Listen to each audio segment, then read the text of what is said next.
Nous avons à sponsoriser votre chaire. C'est vraiment pour nous un honneur. Et c'est pour moi un honneur d'être là et de vous présenter quelques idées sur les renouvelables catalyseurs de mutation.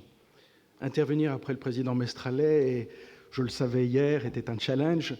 C'est encore plus fort maintenant, après tout ce que vous avez dit, que bien sûr je partage, nous partageons. Donc je vais essayer de le faire avec un angle légèrement différent, mais parfaitement complémentaire. Et je vais regarder davantage et creuser devant vous les questions sur certaines énergies renouvelables, et en particulier une. Alors, je vais commencer. Hier, Yves Coppens parlait du singe qui regardait à travers le trou de la serrure.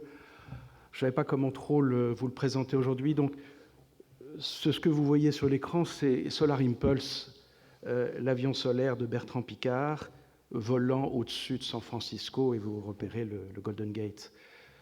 C'est une aventure extraordinaire. Ça n'est pas pour faire voler des avions au solaire. Ça n'est pas pour faire voler des avions au solaire. C'est simplement pour montrer qu'en prenant des composants aujourd'hui sur le marché, en les assemblant en système de manière intelligente, vous pouvez avoir une aventure exceptionnelle qui est de voler au solaire et l'année prochaine de faire le tour du monde. En passant, ce sont nos cellules qui sont sur les ailes, les cellules de Total Sun Power. Donc c'est « Yes, we can ». C'est plutôt ça le message, et c'est ça que je voudrais que vous ayez en tête à travers les différents propos que je vais maintenant faire. D'abord, je voudrais poser un peu le décor. Les énergies renouvelables, c'est beaucoup de formes différentes, de maturités différentes, qui vont de la biomasse, le solaire, l'éolien, les énergies marines, la géothermie, et d'autres. Je ne peux pas couvrir ce champ, je ne vais pas couvrir ce champ. Total s'est intéressé à deux dans ces énergies, la transformation de biomasse en biotechnologie par les biotechnologies et le solaire photovoltaïque. Et donc je vais plutôt me concentrer sur le solaire photovoltaïque, si vous me le permettez, ce qui ne veut pas dire que les autres n'ont pas, bien entendu, d'intérêt, même si elles sont de maturité différente. Quand vous regardez les perspectives de l'AIE, aujourd'hui, l'Agence internationale de l'énergie, vous prenez le couple éolien-solaire, qui, on va dire, sont les énergies intermittentes les plus matures derrière. Mature ne veut pas dire qu'elles n'ont pas des progrès, encore beaucoup à faire devant elles. Elles pèsent aujourd'hui 1% de l'énergie primaire. 1%. 2,3% du bouquet électrique, du bouquet énergétique de transformation électrique. Et quand vous comparez à la biomasse fait 10% aujourd'hui de l'énergie primaire du monde. L'hydroélectricité fait 16% du bouquet électrique mondial. En 2025, dans leur perspective, l'AIE prévoit que ces chiffres passent de 1 à 2,7%, on va dire x3 pour l'éolien et le solaire, sur l'énergie primaire, et 8% du bouquet électrique mondial. Ces chiffres à l'échelle européenne sont légèrement plus élevés, 5% dans leur perspective et 18,8% pour éolien et solaire à l'échelle de 2025. Quand vous prenez l'Allemagne, qui a été effectivement mentionnée par vous, M. Mestralet, l'Allemagne est plus en avance, ce qui leur pose, comme on l'a vu, un certain nombre de problèmes. En 2025, ils prévoient d'être à 22% sur l'éolien dans leur bouquet électrique et 8% sur le solaire. Et au total des renouvelables, en incluant la biomasse et l'hydro, etc., on arrive à 43% d'énergie renouvelable. Dimanche dernier,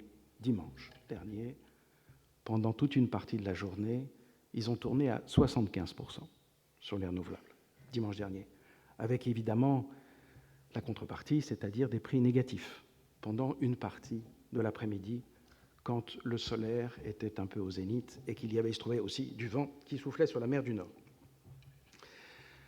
Quand vous prenez les prévisions des industriels du solaire, et là je viens un peu plus sur le solaire, quand vous prenez les prévisions des industriels du solaire, vous avez évidemment des chiffres un peu plus élevés que je vais modérer, parce que là maintenant je vais vous donner nos chiffres un peu à nous, Total, sur le photovoltaïque, puisque aujourd'hui Total est le 3e acteur mondial dans le solaire. Ça se sait peut-être pas beaucoup, mais nous sommes le 3e acteur mondial à travers notre filiale qui s'appelle SunPower, américaine, mais qui est un groupe mondial. Aujourd'hui, ce que nous voyons, c'est que le parc installé va être multiplié par 4 d'ici 2020 pour arriver à environ 500 gigawatts installés dans le monde, contre 134 gigawatts en 2013, aujourd'hui installés dans le monde, avec un rythme annuel d'installation, c'est-à-dire l'industrie elle-même, dont sa capacité d'installation annuelle va passer à environ 65-70 gigawatts, contre une capacité aujourd'hui de 36, ce qui veut dire x2 d'ici 2020. Si vous prenez des perspectives à plus long terme, 2035 et plus, nous estimons que le parc installé mondial de solaire devrait franchir les 2 terawatts quelque part entre 2030 et 2035. Ce qui veut dire que le solaire photovoltaïque ne pèserait que 20%, si vous voulez. Alors je dis que, on pourra commenter le que. 20% de la capacité installée mondiale et seulement 8% de la production électrique mondiale. Et c'est une vision plus optimiste que celle qu'a présentée l'AIE ou un certain nombre d'instituts. Donc mon premier commentaire, je voudrais qu'on garde en tête, c'est que même en prenant des scénarios optimistes, dans lesquels l'industrie solaire est elle-même dans une forme d'exponentielle et donc en tension de croissance, on arrivera à ce que l'énergie électrique mondiale soit couverte par 8% de solaire. Et ceci est considéré évidemment comme optimiste. La croissance du solaire se fera après, parce qu'elle est cumulative et exponentielle, et donc ce sera sur un certain nombre de décennies. Il est clair que le solaire, du côté, on va dire, de sa puissance, le solaire, en 90 minutes, la Terre reçoit l'équivalent de ce qu'elle consomme en un an en termes d'énergie primaire. Donc en termes de potentiel, je veux dire, la question n'est pas là, elle est là. Tout le problème, c'est de transformer le solaire incident, les photons, en électrons de manière économique, utile, économique, etc. Alors maintenant, ce que je voudrais vous montrer, sur lequel je partage absolument ce que vous avez dit, la mutation est en marche, elle est inéluctable, elle prendra du temps, on sera dans un monde de coévolution entre, je vais reprendre votre expression, le monde ancien et le monde nouveau. C'est une coévolution des deux sur un certain nombre de décennies. Mais les leviers de changement, les leviers de cette mutation sont là aujourd'hui, ils sont en marche, ils sont sous-jacents, ils sont trois. Les technologies, les systèmes et les comportements, c'est-à-dire finalement les comportements de l'homme, puisque c'est le sujet du colloque, et le troisième, effectivement, le digital, le numérique. Ces trois sujets sont à l'œuvre. Alors commençons par les technologies. Alors les technologies sont en pleine mutation. Alors je sais, hier, je voulais vous parler de Darwin, je me suis fait littéralement, donc Darwin non, on va dire que les technologies sont en sélection naturelle, puisque Darwin implique une reproduction et que les technologies ne sont pas en mode de reproduction. J'espère que j'ai bien... Mais enfin, vous voyez un peu l'idée derrière. Donc, aujourd'hui, il y a un foisonnement de technologies dans le solaire. Que vous preniez les silicium cristalliens, que vous preniez les tellurides de cadmium, ou que vous preniez les couches minces en cuivre, indium, gallium, sélénium, tout ce que vous voulez. Il y a un foisonnement derrière. Dans ce que vous voyez sur votre toit, c'est pas forcément ce que... C'est plein de technologies, et elles sont pleines évolution.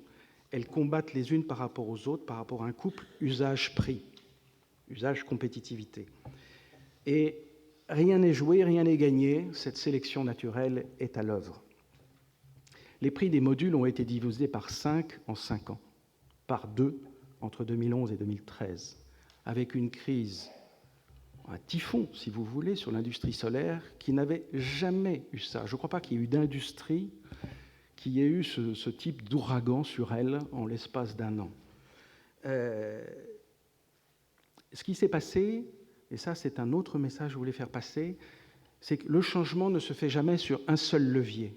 Il se fait lorsqu'il y a concordance improbable, et donc hasard darwinien, lorsqu'il y a concordance entre un certain nombre de facteurs. Et là, il s'est passé quelque chose avec une concordance. Vous avez eu une évolution favorable des technologies, mais ça ne suffisait pas.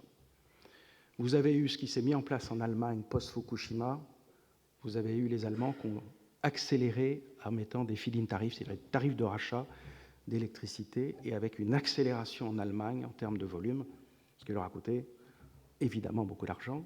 Et dans le même instant, vous avez les Chinois qui ont décidé de conquérir le monde dans le domaine et qui ont subventionné, vous pouvez appeler ça le dumping, massivement leur industrie. Et c'est la concordance de ces trois facteurs qui a conduit à ce que le solaire photovoltaïque soit avec les prix que vous voyez aujourd'hui et dont je vais vous parler, et qui crée l'élément de transformation et de changement. S'il n'y avait pas eu concordance, nous n'en serions pas là. Les prix que nous avions mis, que nous avons présentés au comité exécutif du groupe pour l'achat de SunPower, ces prix que nous avions mis il y a 3 ans, pour l'année 2020, ils sont aujourd'hui en 2014. Autrement dit, 6 ans d'accélération. Ça n'a pas été sans poser quelques problèmes. Dans ce temps, les technologies se sont mises en mode survie. Il a fallu survivre ces temps difficiles, mais il reste encore des gisements importants d'amélioration. Je vais vous les citer pour baisser les prix. Quand je dis des gisements importants, vous comprenez que, en tant qu'industriel, nous, c'est toujours de baisser les prix et d'améliorer le couple usage, performance, prix par rapport à l'ensemble du bouquet énergétique. Les technologies du solaire sont encore loin d'être matures. Il y a de l'incrémental, du disruptif. Le disruptif, c'est-à-dire des technologies qu'on n'imagine pas forcément complètement aujourd'hui et qui vont sortir et qui peuvent éventuellement être l'espèce dominante à un moment. La nanophotonique, par exemple, aujourd'hui, offre des perspectives intéressantes, les cellules perovskites, et surtout de retrouver les synergies entre le monde des semi-conducteurs qui a très fortement évolué dans les 10 dernières années, qui était à l'origine du photovoltaïque, et le photovoltaïque. Je crois que ces synergies, on va les retrouver. Quand vous regardez ce qui se passe en Corée, par exemple, sur les écrans plats, ces technologies écrans plats peuvent être extrêmement intéressantes pour développer des nouvelles technologies dans le domaine du solaire. Ce sont aussi les développements des technologies d'industrialisation des usines 4.0. C'est l'industrialisation des systèmes, parce qu'un module photovoltaïque tout seul, ça ne sert à rien. Il faut l'installer quelque part, rajouter des onduleurs, tout ce système électronique.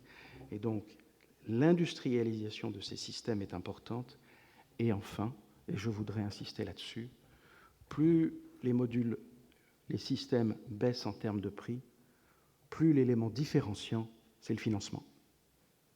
Le prix de l'électricité aujourd'hui généré par l'éolien ou par le solaire, une partie importante de ce prix de l'électricité vient des financements, à tel point que ça devient presque la partie la plus importante, puisque vous mettez au départ des capitaux investis lourds, et pendant 25 à 30 ans, vous avez des productions avec des coûts marginaux extrêmement faibles, un coût de maintenance faible, et une matière première gratuite.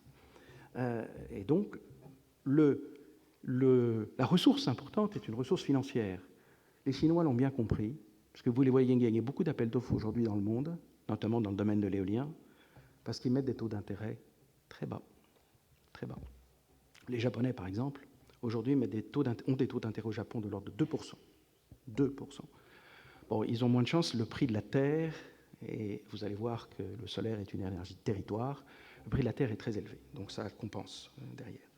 Donc aujourd'hui, le photovoltaïque est compétitif sans subvention dans une quinzaine de pays dans le monde. Dans une quinzaine de pays dans le monde, sans subvention. Il est compétitif face au diesel en Afrique, en Arabie Saoudite. Il est compétitif face au gaz naturel liquéfié avec des prix asiatiques, dans des pays où l'électricité est chère. Derrière, il est compétitif en Allemagne, parce que les prix de l'électricité sont très chers. Quand vous mettez du solaire sur votre toit en Allemagne, ça vous coûte 14 centimes d'euros pour l'électricité que vous générez pendant 20 ans. Vous payez 28 à 29 centimes aux fournisseurs d'électricité en Allemagne. Donc évidemment, vous avez intérêt très rapidement à mettre du solaire, sauf que ça pose beaucoup d'autres problèmes. Mais c'est la mutation qui est en marche. Pour le futur, l'onde va se propager, et ces 15 pays dans lesquels c'est compétitif, nous anticipons que dans les 5 ans qui viennent, pratiquement tous les pays ensoleillés seront à ce niveau de compétitivité, y compris la France. On parle aux États-Unis de cibles assez rapidement de 5 à 6 centimes de dollars par kilowattheure. Ils y sont déjà, mais avec des subventions. Mais dans les 5 ans qui viennent, ils y seront sans subvention. On prévoit des baisses significatives qui permettront à ce que le solaire, sans subvention, rentre naturellement, trouve sa place dans le bouquet énergétique. Mais rappelez ce que je vous disais, 8%, 2030-2035. Donc c'est Pour nous, solaire, c'est énorme. À l'échelle du monde, il faut quand même mesurer. Ça peut être disruptif dans certains endroits, mais pas partout. Je veux dire, c'est... En Allemagne, quand vous regardez au troisième trimestre 2013, le prix moyen était autour de 7,8 centimes. Pas le prix moyen, ça s'étageait dans une fourchette, 7,8 centimes d'euros du kilowattheure à 14 centimes d'euros du kilowattheure pour l'électricité générée par le solaire, deuxième trimestre 2013. Pas pour les installations anciennes, pour celles pour le futur, car c'est tout un problème en France. On a tendance à regarder dans le rétroviseur, on regarde les prix venant du nucléaire amorti, et on compare ça avec du solaire d'il y a 2 ans, toujours dans le rétroviseur. Il faut regarder le futur. Regardez le futur, le nucléaire anglais, 105 euros, je crois, 109 euros du mégawattheure, avec en plus une indexation qu'on ne connaît pas très bien. Et regardez l'appel d'offres, le dernier, le prix le plus bas de l'appel d'offres français sur le photovoltaïque. Les prix sont sortis à 93 euros du mégawattheure, c'est-à-dire 0,9 centimes d'euros du kilowattheure. Et l'opérateur qui a gagné ce projet gagne de l'argent. Deuxième message, système ou deuxième levier, système et comportement. Le photovoltaïque est une énergie de territoire. Et donc, vous avez quelque chose dans lequel vous pouvez produire sur votre toit. Donc, comme l'a dit M. Mestralet, on va devenir un producteur-consommateur, quelque part, ce qui change quand même un petit peu les choses. Mais vous pouvez avoir aussi des choses qui se passent au niveau du village, au niveau du département, au niveau de la région. Donc, vous avez quelque chose... Et surtout pas le voir en opposition. Il faut le voir, il y a différentes strates entre le national, l'international, etc., et les différents niveaux, ce qui veut dire que vous avez des niveaux de solidarité qui changent. La solidarité classique du monde ancien, on va dire, la nation vers le peuple, change, puisque vous allez vous retrouver avec une solidarité locale. Est-ce que vous allez, quand vous allez avoir trop d'électricité, le vendre à votre voisin, l'échanger avec votre voisin, commencer à rentrer dans des choses différentes? Est-ce que c'est le village qui va vouloir faire sa coopérative? Comment est-ce que tout ça va se recréer, se retisser? Donc vous voyez bien que vous avez une évolution des mécanismes de solidarité à terme. Parce que le solaire est une énergie de territoire, et lorsqu'il sera économique pour tous, tout le monde y aura accès. C'est une évolution profonde des marchés. Vous en avez parlé. Je voudrais simplement faire une toute petite parenthèse pour rapporter de l'eau à votre moulin, M. Mestralet. Le gaz et les renouvelables ont une solidarité, un couple merveilleux. L'un est intermittent, l'autre est flexible. Donc il y a une solidarité technologique derrière. Mais il y en a une autre.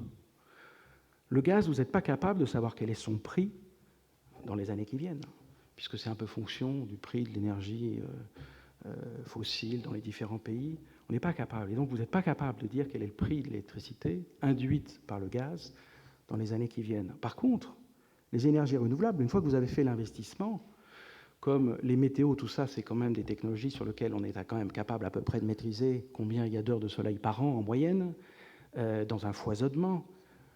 C'est un prix fixe. Vous savez quel sera le prix dans 15 ans, 20 ans ou 25 ans. Et donc, il y a une combinaison naturelle gaz-solaire, une sorte de hedge à la fois technologique et de prix. Ce qui veut dire que ce couple gaz renouvelable est certainement un des couples d'avenir. Je reviens à l'évolution des comportements. Vous avez aussi cette différenciation dont vous avez parlé qui est croissante entre l'OCDE et le non-OCDE. La question n'est pas la même. En Europe, croissance faible, voire négative, comme on l'a dit, sur l'énergie, infrastructure établie. Dès que vous rajoutez des renouvelables, vous se pose immédiatement le problème des coûts échoués et donc de la fermeture d'unités presque neuves. C'est un problème sur lequel, évidemment, l'Europe doit se pencher. Dans les pays émergents, ce n'est pas le sujet, puisque forte croissance, infrastructure insuffisante. Donc, vous pouvez y aller et développer des renouvelables sans créer une perturbation trop forte sur le monde établi. J'en viens maintenant à le monde du numérique, mais pourquoi?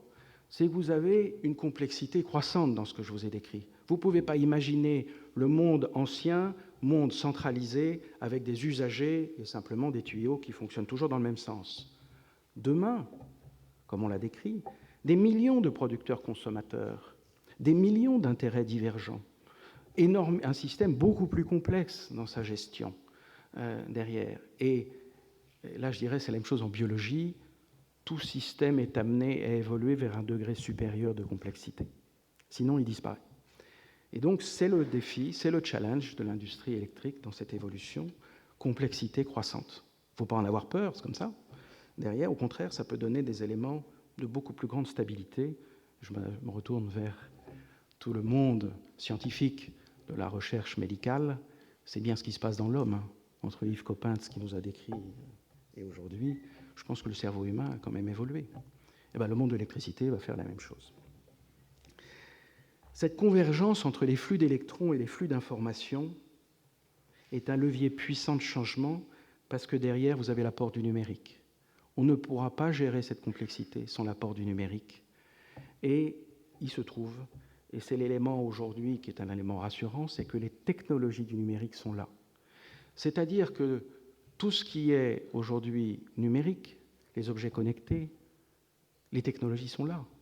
Elles sont là. Ce qui n'existe pas encore, c'est les algorithmes qui permettent de faire communiquer les choses. C'est-à-dire que quand vous serez chez vous, vous aurez un panneau solaire sur votre toit, un système de batterie, c'est-à-dire de stockage, chez vous, à côté du frigidaire. Vous aurez votre voiture hybride rechargeable. Je préfère hybride rechargeable, hein, parce qu'au moins, il y a encore un peu de pétrole quand même. Donc, hybride rechargeable. Derrière, vous aurez besoin d'un système de management de ceci, vous aurez toujours besoin du réseau. Vous ne serez jamais autonome complètement, parce qu'il peut y avoir un nuage, la nuit, etc., une tempête, tout ce que vous voulez. Donc, il y a besoin d'avoir de facteurs d'ajustement importants. Et donc, vont se développer des tas de nouveaux métiers pour optimiser tout ça. Mais vous voyez bien que derrière, c'est des objets connectés, des B-box, des box, enfin, pardon, j'aurais pas dû dire box, des objets communicants, tout ça par Internet. Les algorithmes qui permettent de faire tout ça, d'optimiser tout ça, n'existent pas. Donc là, il y a encore beaucoup de travail à faire, mais ces objets eux-mêmes existent. Il n'y a pas besoin, c'est comme l'iPad. La technologie de l'iPad existait 10 ans avant que l'iPad sorte. L'innovation, ça a été de les mettre ensemble avec les algorithmes pour faire communiquer tout ça, d'où votre iPad. Donc ça, c'est quand même plutôt rassurant, mais enfin, il y a encore beaucoup de travail. Mais le numérique est un élément certainement qui permettra d'accélérer et d'améliorer ceci. Complexité croissante. Il n'y a pas de complexité croissante sans plus de régulation. C'est aussi vrai dans le corps humain, donc je ne vois pas pourquoi ce n'est pas plus vrai, aussi vrai dans le monde électrique ou le monde de l'énergie. Complexité, croissance, plus de régulation. Plus de solidarité, plus de régulation. Une régulation plus complexe. C'est probablement le frein dans tout ce que je vous ai dit jusqu'à présent. C'est que les pouvoirs publics, quel que soit l'endroit dans le monde, ne l'ont pas encore senti et ne sont pas forcément prêts à pouvoir le faire.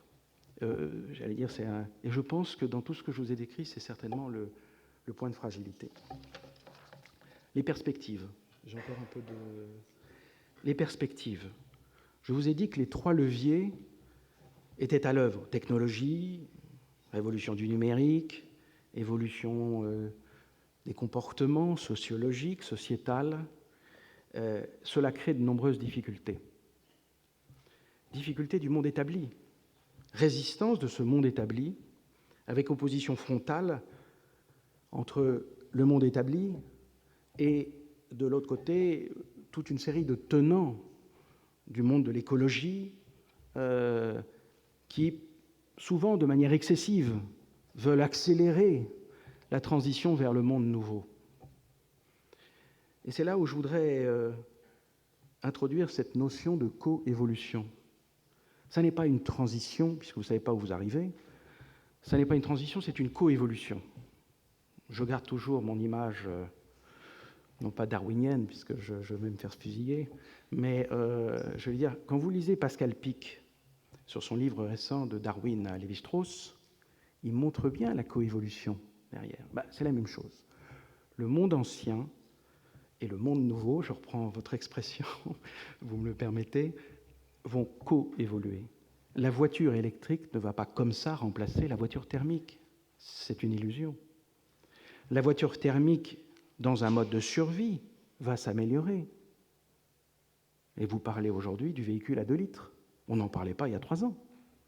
Simplement parce que la menace a conduit tout ce monde-là à essayer de s'améliorer. Si vous voulez, la voiture n'a pas remplacé la carriole, le cheval, comme ça, hein, derrière, mais à la fin, elle l'a fait parce que c'était usage-coût meilleur.